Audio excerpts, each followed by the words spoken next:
Friedrich Merz is with me, the leader of the conservative CDU-CSU opposition in German parliament. Mr. Merz, you were in the room when Volodymyr Zelensky, Ukraine's president, was speaking. You received standing ovations. Also, the German chancellor was speaking today.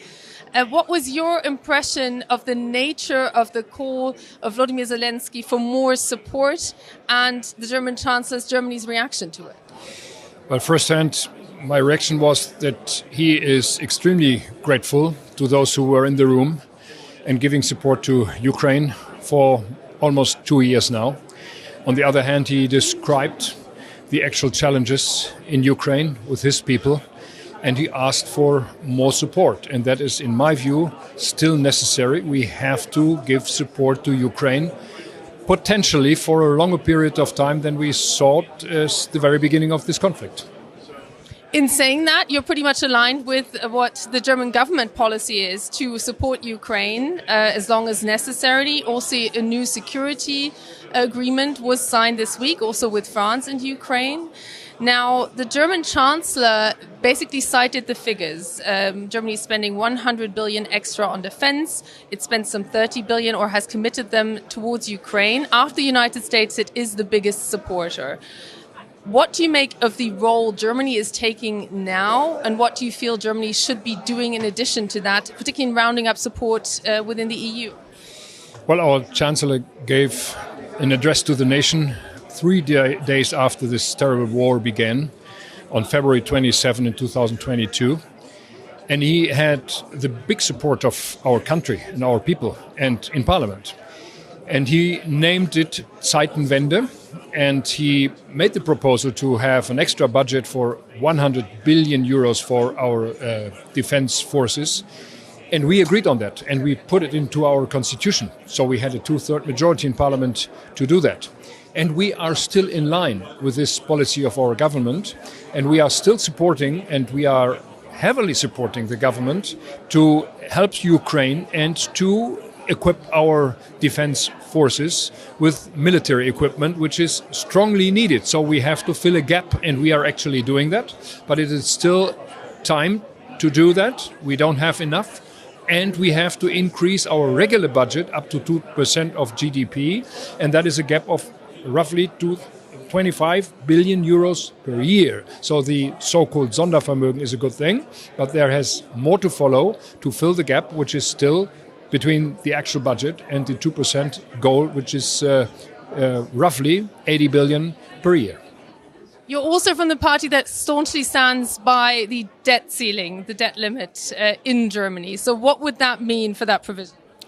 Quite simple. Our budget, our federal budget alone is 475 billion euros per year. Our GDP is 4 trillion. So this economy is strong enough, and the tax revenues are big enough to have a defense budget of around 75 to 80 billion per year. And this does not mean that we have to do more debt. The indebtedness of our country is high enough. So we think that the regular budget is strong enough to do that. Now, Donald Trump, who wants to get re-elected in the United States, is actually turning that German economic strength against the European continent, and he's using it in US politics. Now, at the moment, as we're recording this at the Munich Security Conference, that big aid package is still stuck in the US Congress. We heard one senator here from the Republican side basically saying, we'll get there in the end. Do you believe America will get there in the end? And if it doesn't, could Germany fill the gap? Well, my meetings with our colleagues from the US Senate and the Congress made me very optimistic that there will be a solution in DC, and that the Americans will not withdraw from Europe, neither from their support to Ukraine. On the other hand, we have to do our homeworks here, and that is correctly said by Trump, and this is more friendly and more polite said by others, by Biden, that the Europeans have to do more for their own security, and that's the way we are going. We know that there is a lot to do still, but we are on this way, and we will go forward. You are also accusing the German government at the moment, the governing coalition, of not doing its homework, particularly on keeping the German economy strong. It has one of the poorest outlooks amongst the major economies in the world.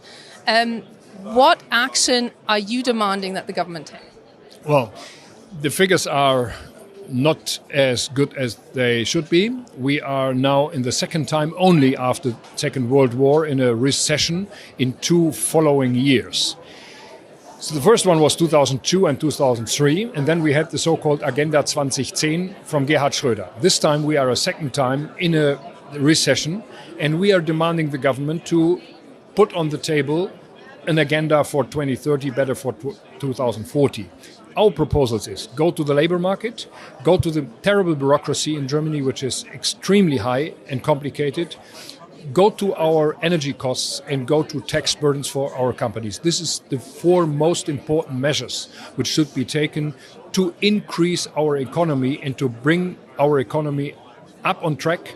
There is a potential of roughly 1.5 or 2% growth. We are lacking behind that, and that's the reason why we are making these proposals.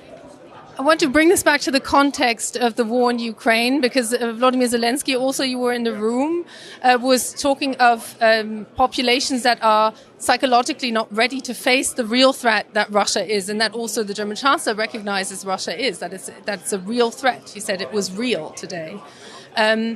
What is the proposal of the leader of the opposition in changing the debate in Germany, or do you feel that that's something that's not necessary? Well, changing the debate in Germany means changing the mood of the people. And we have to get our people convinced that our fight for freedom is still necessary and that we are not in a phase of our history where we can lean back and do nothing. So we have to do more. We have to spend more money on that. But my optimism is the following. Most of the Europeans have understood what has happened in Russia, not only 2 years ago, but also 8 years ago, 10 years ago, when they invaded Ukraine in 2014. And since then, the mood of the people has slowly, but it has changed. So on this basis, I think we can do practical politics, and we have to do that. And our priorities have to be renewed. And priority number 1 is keep the freedom of our people. I just want to briefly at the end speak about the other conflict that could potentially really change maps, and it could change the lives of people everywhere around the world, which is in the Middle East right now. It is Israel's defense war in Gaza after that terror attack by Hamas on October 7th. We heard the Chinese foreign minister speak here today, and he was calling what was going on the longest lasting injustice. He also called for a 2-state solution, and he called on Israel to halt the fighting. You were recently in Israel. Where do you come down when it comes to the question also raised by the UN Secretary General here, who said it was indefensible what happened on October 7th, but he also, and I quote, said it was indefensible what was happening in Gaza right now? We all want to see Israel taking care for the civilians.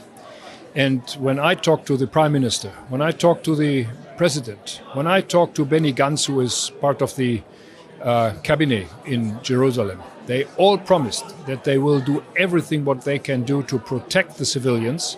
But on the other hand, they have to finalize their fight against the Hamas terrorists. And there are still 4,000 terrorists alive in the Gaza Strip.